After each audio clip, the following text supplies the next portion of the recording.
Bonjour à tous, une petite vidéo pour parler un petit peu de dessin et plus particulièrement des ombres dans le dessin. Voilà, c'est quelque chose qu'on a abordé de différentes manières en classe déjà, que ce soit en 6e, 5e, 4e ou 3e. Et donc je voulais vous faire une petite démonstration un peu plus poussée, un peu plus détaillée sur comment on place des ombres, comment on peut les réaliser, les différentes manières voilà, que l'on peut faire ça.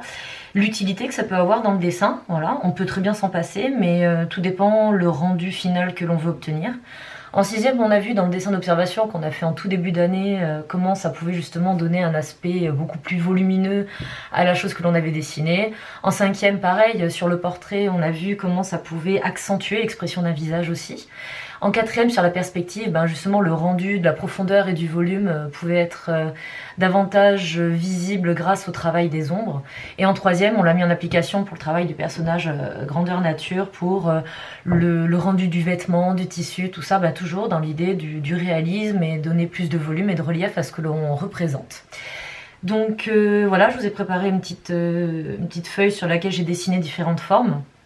Une des premières choses qu'il va falloir faire, en tout cas que je vous conseille de faire et que je fais moi-même dans ma pratique, c'est de choisir son outil selon le rendu qu'on veut obtenir. Alors vous savez qu'il existe différents crayons avec des mines plus ou moins grasses, pareil, selon le rendu que vous voulez obtenir sur votre dessin. Voilà, si vous voulez quelque chose d'assez léger, d'assez sec, d'assez clair, et je vous conseille d'utiliser un crayon 2H, 3H, 4H. Plus le chiffre va augmenter, plus la mine va être sèche. Et à l'inverse, vous pouvez utiliser sinon des mines beaucoup plus grasses, 2B, 3B, 4B, 5B, 7B, etc. Pour obtenir justement quelque chose de beaucoup plus fort, beaucoup plus intense au niveau du rendu. Donc moi je vais utiliser du 3B. Voilà, parce que je pense que c'est ce que vous verrez mieux aussi à l'image, et puis c'est ce qui permet d'obtenir les effets assez vite. Avec les mines plus sèches, on va dire que ça va être plus léger, et peut-être je vais devoir repasser beaucoup plus vite, beaucoup plus souvent, pardon, sur mon dessin pour pouvoir obtenir une bonne intensité. Donc j'utilise du papier à grains, c'est un petit peu ce que vous avez en classe déjà, voilà, du canson blanc à grains. J'ai fait mes dessins du côté justement qui est le plus granuleux, voilà, ça donnera un aspect justement beaucoup plus en granuleux en fait au dessin. Après vous pouvez utiliser la face plus lisse pour obtenir un résultat plus net, plus propre. Donc pour les intensités du crayon, c'est bien de les tester, savoir du plus foncé au plus clair ce que l'on peut obtenir comme nuance.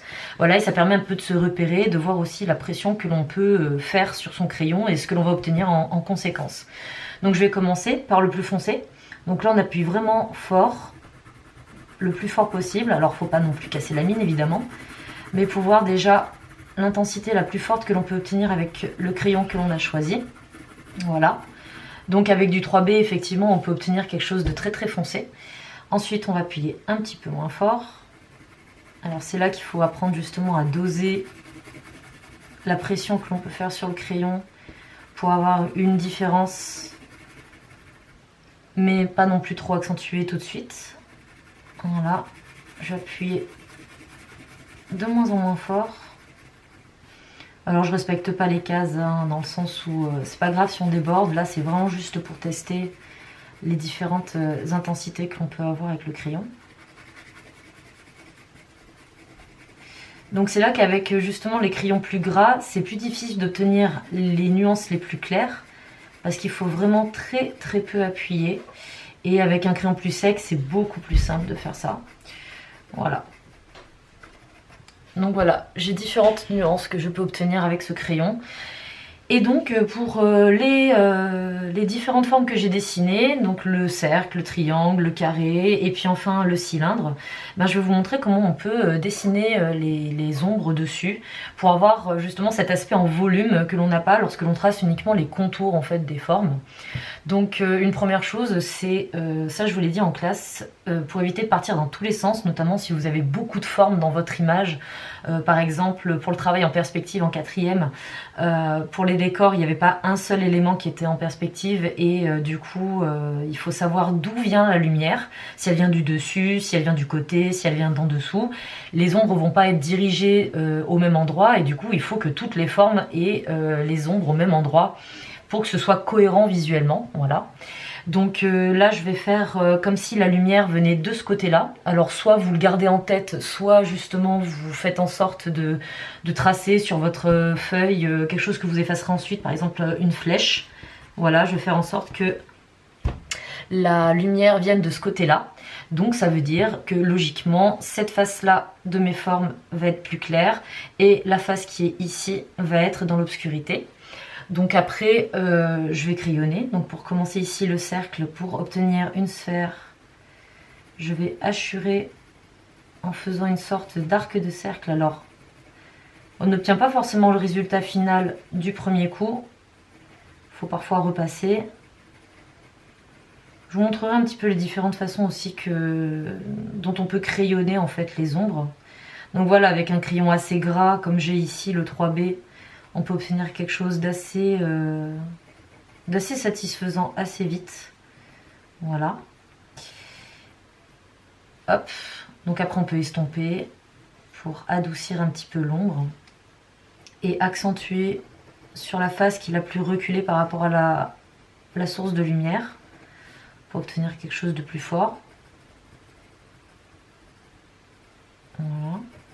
Donc là on le voit, hein, je ne sais pas si vous le voyez à l'image, mais le fait que j'ai utilisé la partie grain du papier et non pas la partie lisse, bah, ça crée pas mal de petites irrégularités que moi je trouve intéressantes. Après c'est pareil, voilà, selon le rendu que vous voulez, si vous voulez quelque chose d'assez lisse, vous voulez pas ce côté voilà un petit peu rugueux et irrégulier de la feuille, ben voilà, vous choisissez le côté de la feuille que vous voulez. On peut très bien faire ce petit exercice aussi sur du papier d'imprimante, hein, du papier machine, voilà, qui est très très lisse et en plus qui est très très blanc. Et ça vous permettra, hop, là je vais un petit peu pour gagner un petit peu en intensité lumineuse. Voilà. Donc là vous avez quelque chose qui ressemble plus à une sphère plutôt qu'à un cercle, on voit bien la différence entre les deux. Et selon le dessin que vous êtes en train de faire, si l'objet, la forme, imaginons que là ce soit une balle, si elle est posée quelque part, sur une table, sur je sais pas, ce que vous voulez, eh bien avec la lumière, la logique veut qu'on ait également une ombre portée. Voilà, une ombre qui se reflète en fait sur la surface sur laquelle l'objet est posé. Parce que là on a ce qu'on appelle l'ombre propre, voilà, c'est celle qui est sur l'objet.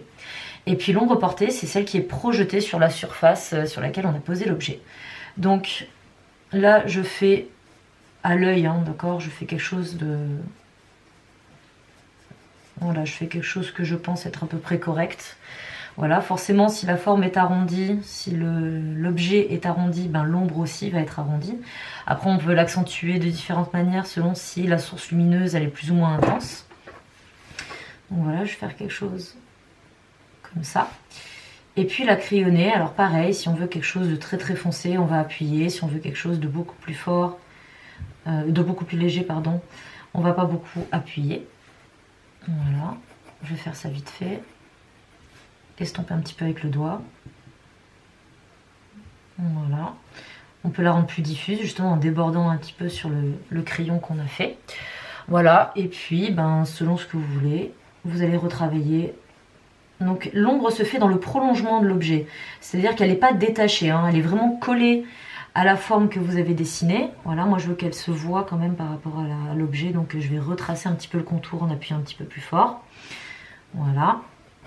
Et je veux pas non plus qu'elle soit trop floue, donc je vais effacer, notamment quand vous utilisez un crayon un peu gras.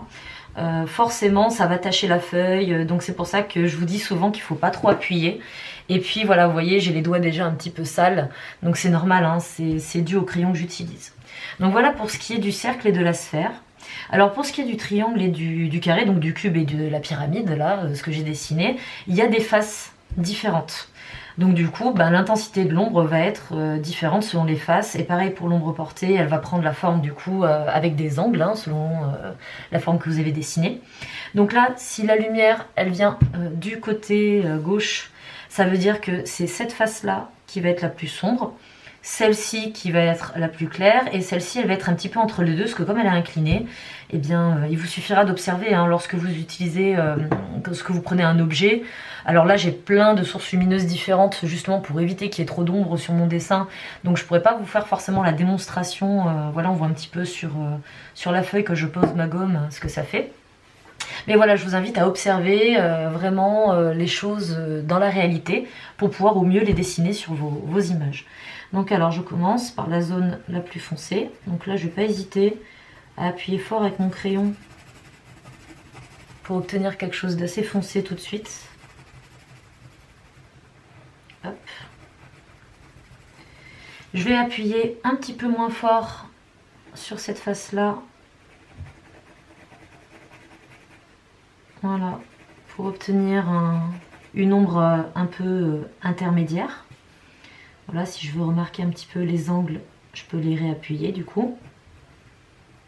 Voilà, pour qu'on voit un petit peu plus la différence entre les différentes faces de mon carré, de mon cube. Et donc, hop, j'estompe un petit peu. Et donc, pour l'ombre portée, ben pareil, elle va être projetée du coup du côté ombre. Hop, donc je vais utiliser déjà l'arête de mon cube ici pour prolonger vers l'arrière. On voit déjà un petit peu l'ombre se dessiner. Et puis après, ben voilà, pareil, vous allez pouvoir tracer une autre ligne derrière et remplir la zone en crayonnant. Alors plus ou moins fort, là je veux vraiment que ce soit très léger, de manière à ce que ça ne se mélange pas trop avec les faces du carré, du cube, pardon. Hop.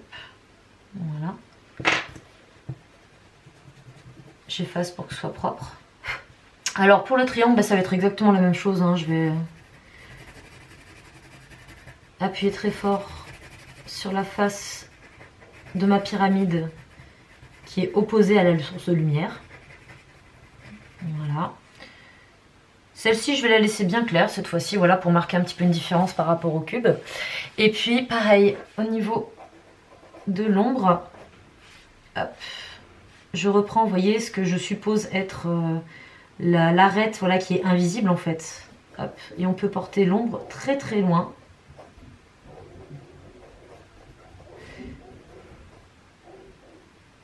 Voilà. Et je crayonne sans trop appuyer pour obtenir quelque chose. Hop. De pas trop fort non plus au niveau de mon dessin. Voilà. Et enfin, pour le cylindre, on va dire que c'est une forme, comment dire, un petit peu intermédiaire, où on a des faces arrondies comme ça, et puis des faces plates pour le dessus. Eh bien, je vais faire un petit peu comme pour le cube. Je vais crayonner un petit peu, voilà, comme si, comme ce que j'ai fait ici pour le dessus de la forme. Voilà.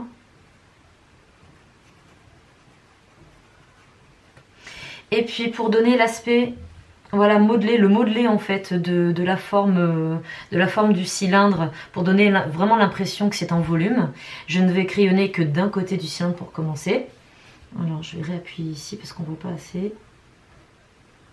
Voilà.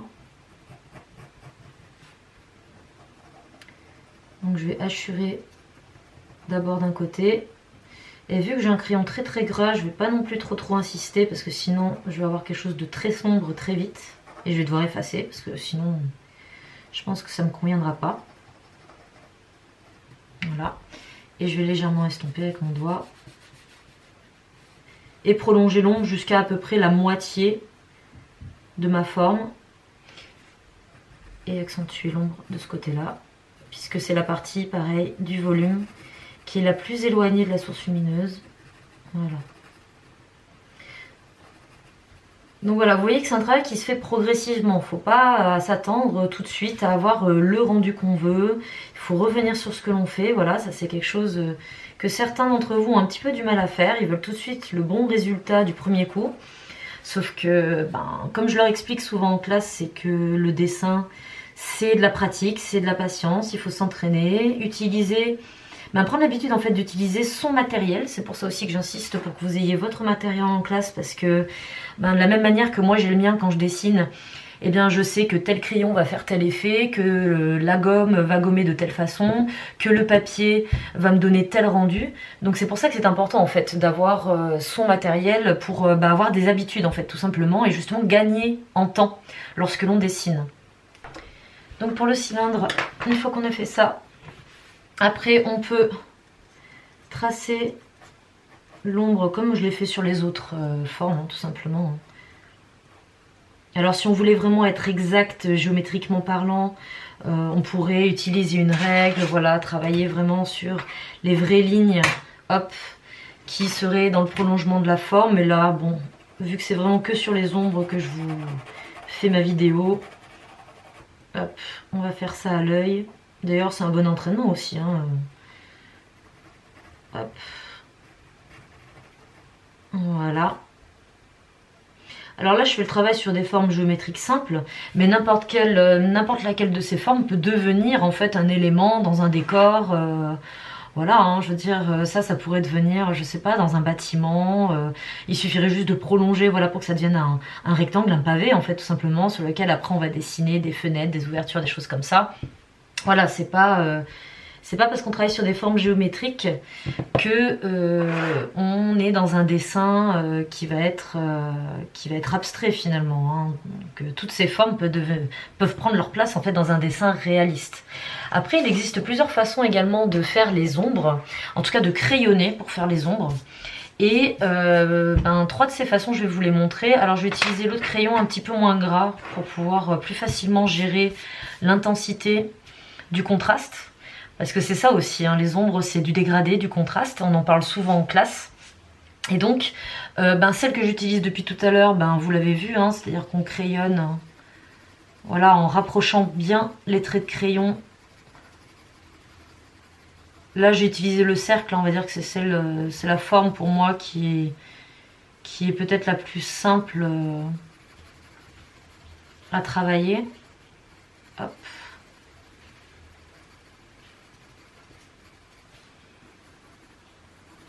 Voilà, j'appuie pas trop fort pour commencer.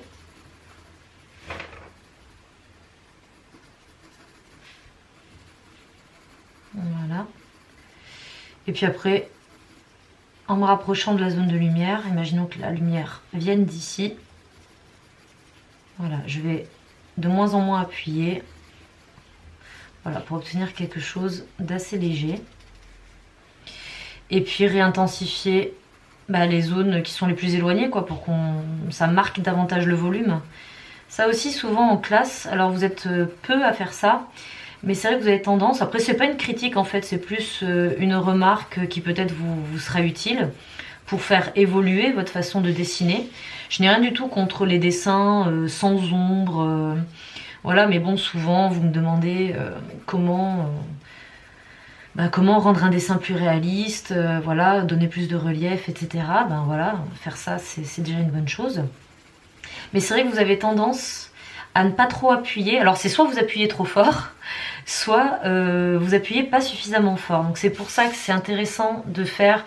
en fait c'est comme une sorte de nuancier, hein, voilà, de voir jusqu'où on peut aller du plus foncé au plus clair, et d'avoir visuellement en fait quelque chose qui vous aide à mieux doser vos contrastes et vos dégradés.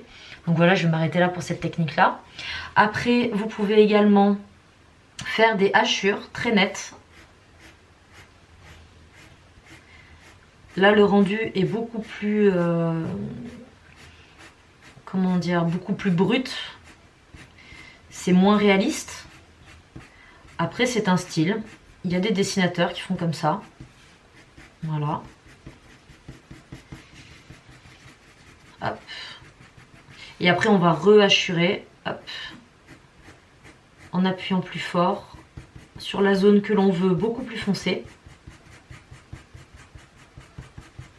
Après le système de hachure peut avoir un avantage, c'est que ça permet aussi, selon comment on courbe le trait, je ne sais pas si vous avez fait attention, mais je fais en sorte que mon trait soit courbé dans ce sens-là ici, soit presque droit ici, et soit courbé dans ce sens-là ici. Et en fait, ça permet de suggérer déjà la forme que l'on veut représenter du coup.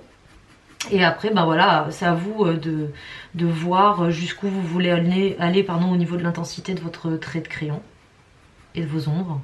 Après, on peut éclaircir, etc. Mais bon, je pense que vous avez compris le principe. Donc, on va dire que c'est la technique ouais, la plus brute, mais ça donne un effet aussi. Un peu plus radiant, comme ça. Et après, vous avez vraiment tout à l'estompe, c'est-à-dire que vous allez faire une zone, je sais pas, là je vais faire la zone en dessous, comme si la lumière venait d'ici, donc là j'ai fait comme si la lumière venait de là, voilà. Si la lumière vient du dessus ici, vous allez faire toujours comme c'est une forme arrondie, ben, votre ombre, en fait vous la mettez en forme de croissant de lune, tout simplement, voilà. Hop. Là je vais pas trop... faire quelque chose de trop précis puisque avec l'estompe du coup on va pouvoir gérer l'épaisseur de l'ombre, etc. Donc voilà, après je vais faire comme ça avec mon doigt. Et vous voyez que le mouvement du doigt en fait dessine la forme sphérique. Voilà. Je vois qu'ici j'ai pas assez crayonné donc je recrayonne un petit peu pour pouvoir réétaler derrière. Voilà. Donc là, c'est vrai qu'avec le doigt, peut-être qu'avec le mouchoir, ça serait peut-être plus précis. Hop. Et après, il vous suffit de gommer. Si vous avez des bordées que vous voulez pas que ce soit comme ça, hop, vous gommez. De manière à obtenir un contour plus net. Et ici, des zones plus claires. Voilà. Avec l'estompe, en fait, c'est une technique assez douce. Hein. Ça permet vraiment de faire une ombre très très douce, plus diffuse. On le voit bien, là, la différence entre les trois. Hein. C'est comme si là, la lumière était vraiment très intense, un peu comme un projecteur. Ici aussi. Et puis là, la lumière beaucoup plus douce. Je sais pas, quelle source lumineuse peut-être plus naturelle. Voilà. Hop. Et après, on peut intensifier comme ça, progressivement. Jusqu'à obtenir un résultat qui soit satisfaisant pour vous. Voilà. Et donc le même principe s'applique quoi qu'on dessine, que ce soit un paysage, voilà, avec les arbres, c'est pareil, hein, un visage, un vêtement, un objet, ce que vous voulez. Le principe s'applique absolument partout. Après, c'est à vous d'être observateur, pardon. C'est-à-dire que sur un visage, vous savez qu'il y a des zones arrondies, comme les joues, qui dépassent comme le nez, le menton, les arcades sourcilières, etc. Mais il y a des zones creusées également, comme justement là où il y a l'œil, en dessous du nez, etc. Ce sont des zones plus rentrées. Donc forcément, les ombres vont pas être rendues de la même façon. Voilà, quand on dessine un visage, là je fais une forme ovale. Hop. Je ne vais pas dessiner le visage en entier, mais... Hop, sur un visage, imaginons que la lumière vienne de ce côté-là, et bien vous avez la partie du front qui est ici, alors je vais dessiner quand même quelque chose qui suggère les yeux, le nez, la bouche, hop, les oreilles, voilà.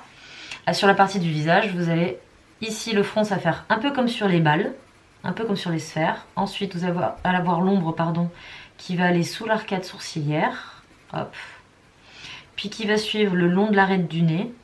Voilà, peut-être faire un petit peu le contour de l'œil. Puis pareil, la zone de la joue, hop, elle est bombée, donc elle va être plus claire. Donc c'est vraiment le bas du visage, les contours du visage qui vont être plus foncés. Je fais ça de façon grossière, juste pour que vous compreniez un petit peu. Ça fait une révision par rapport au travail en 5e de ce qu'on a fait en classe. Hop. Donc voilà. Et vous avez déjà quelque chose qui met le visage en relief. Donc après, c'est à vous d'aller plus loin, de dessiner les détails, etc. D'adoucir les ombres si vous en avez envie, voilà. Et voilà. Eh bien, j'espère que ça vous aura intéressé. En tout cas, n'hésitez pas à vous exercer, c'est le bon moyen de progresser en dessin. De toute façon, il n'y a pas de secret, c'est par la pratique que vous arriverez à progresser. Je vous le dis suffisamment en classe pour que ce soit clair, je pense. Et puis, à bientôt!